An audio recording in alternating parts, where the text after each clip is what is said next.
Hi, everybody. I'm Mrs. Travis. I am the second grade resource teacher at Prairie Central Elementary. This is my sixth year teaching, my third year at the elementary school, and I also taught for 3 years in Chatsworth. And today I am going to be reading to you How the Grinch Stole Christmas.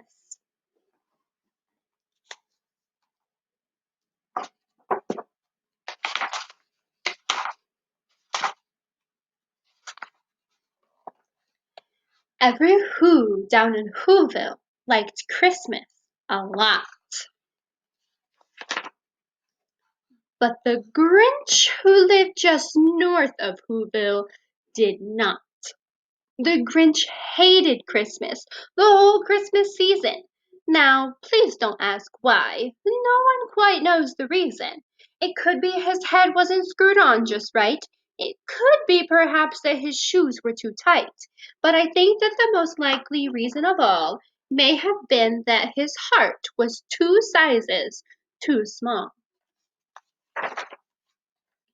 But whatever the reason, his heart or his shoes, he stood there on Christmas Eve hating the Whos, staring down from his cave with a sour, grinchy frown at the warm lighted windows below in their town. For he knew every Who down in Whoville beneath was busy now, hanging a mistletoe wreath.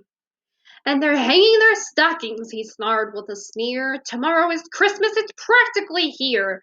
Then he growled with his Grinch fingers nervously drumming. I must find some way to stop Christmas from coming. For tomorrow he knew all the Who, girls and boys, would wake bright and early. They'd rush for their toys, and then, oh, the noise! Oh, the noise! That's one thing he hated, the noise!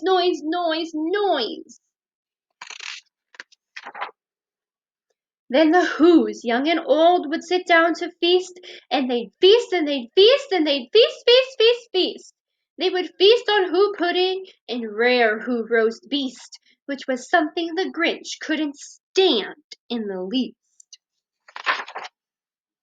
And then they'd do something he liked least of all. Every Who down in Whoville, the tall and the small, would stand close together with Christmas bells ringing. They'd stand hand in hand, and the Whos would start singing. They'd sing and they'd sing and they'd sing. And the more the Grinch thought of this Who Christmas sing, the more the Grinch thought, I must stop this whole thing. Why, for 53 years I've put up with it now. I must stop this Christmas from coming. But how? Then he got an idea, an awful idea. The Grinch got a wonderful, awful idea. I know just what to do, the Grinch laughed in his throat, and he made a quick Santa Claus hat and a coat, and he chuckled and clucked, what a great Grinchy trick! With this coat and this hat I look just like Saint Nick. All I need is a reindeer, the Grinch looked around, but since reindeer are scarce, there was none to be found. Did that stop old Grinch? No, the Grinch simply said, if I can't find a reindeer, I'll make one instead. So he called his dog Max, then he took some red thread, and he tied a big horn on the top of his head. Then he loaded some bags and some old empty sacks on a ramshackle sleigh, and he hitched up old Max. Then the Grinch said, "Giddy up!" and the sleigh started down toward the homes where the Whos lay a snooze in their town. All their windows were dark, quiet snow filled the air. All the Whos were all dreaming sweet dreams without care. When he came to the first little house on the square, this is stop number one, the old Grinchy Claus hissed, and he climbed to the roof, empty bags in his fist. Then he slid down the chimney, a rather tight pinch. But if Santa could do it, then so could the Grinch. He got stuck only once for a moment or two. Then he stuck his head out of the fireplace flue, where the little Who stockings all hung in a row. These stockings, he grinned, are the first thing to go.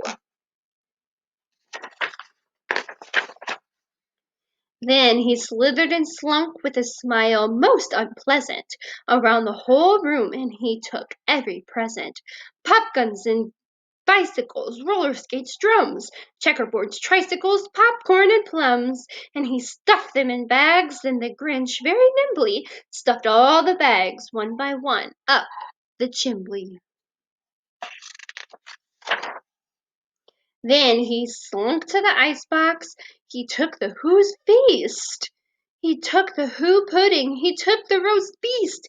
He cleaned out that icebox as quick as a flash. Why, the Grinch even took their last can of Who Hash. Then he stuffed all the food up the chimney with glee. And now, grinned the Grinch, I will stuff up the tree. And the Grinch grabbed the tree and he started to shove, when he heard a small sound like the coo of a dove. He turned around fast and he saw a small Who, little Cindy Lou Who was not more than 2. The Grinch had been caught by his tiny Who daughter, who'd got out of bed for a cup of cold water. He stared at the Grinch and said, "Santa Claus, why? Why are you taking our Christmas tree? Why?" But you know that old Grinch was so smart and so slick. He thought up a lie and he thought it up quick. "Why, my sweet little tot," the fake Santa Claus lied, "there's a light on this tree that won't light on one side. So I'm taking it home to my workshop, my dear. I'll fix it up there, then I'll bring it back here." And his fib fooled the child, and he patted her head, and he got her a drink, and he sent her to bed. And when Cindy Lou Who went to bed with her cup, he went to the chimney and stuffed the tree up.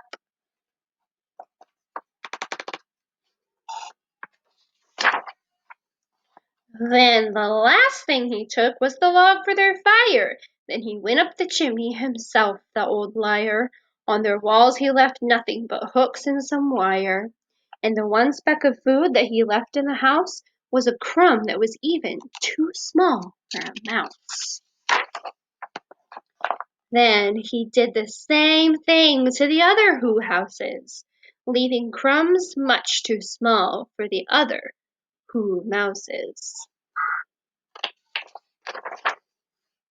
It was 1/4 past dawn, all the Who's still abed, and the Who's still a snooze when he packed up his sled, packed it up with their presents, the ribbons, the wrappings, the tags, the tinsel, the trimmings, the trappings. 3,000 feet up the side of Mount Crumpet he rode with his load to the tip-top to dump it.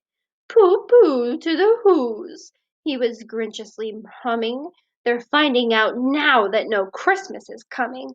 They're just waking up. I know just what they'll do. Their mouths will hang open a minute or two. Then the Who's down in Whoville will cry, 'Boo-hoo!'" "That's a noise," grinned the Grinch, "that I simply must hear." So he paused and the Grinch put his hand to his ear. And he did hear a sound rising over the snow. It started in low, then it started to grow. But the sound wasn't sad. Why, this sound was merry. It couldn't be so. But it was merry, very. He stared down at Whoville. The Grinch popped his eyes. Then he shook. What he saw was a shocking surprise. Every Who down in Whoville, the tall and the small, was singing without any presents at all. He hadn't stopped Christmas from coming. It came. Somehow or other, it came just the same. And the Grinch, with his Grinch feet ice cold in the snow, stood puzzling and puzzling. How could it be so? It came without ribbons. It came without tags. It came without packages, boxes, or bags. And he puzzled 3 hours till his puzzler was sore. Then the Grinch thought of something he hadn't before. Maybe Christmas, he thought, doesn't come from a store. Maybe Christmas, perhaps, means a little bit more. And what happened then? Well, in Whoville they say that the Grinch's small heart grew 3 sizes that day. And the minute his heart didn't feel quite so tight, he whizzed with his load through the bright morning light, and he brought back the toys and the food for the feast. And he himself, the Grinch, carved the roast beast. The end.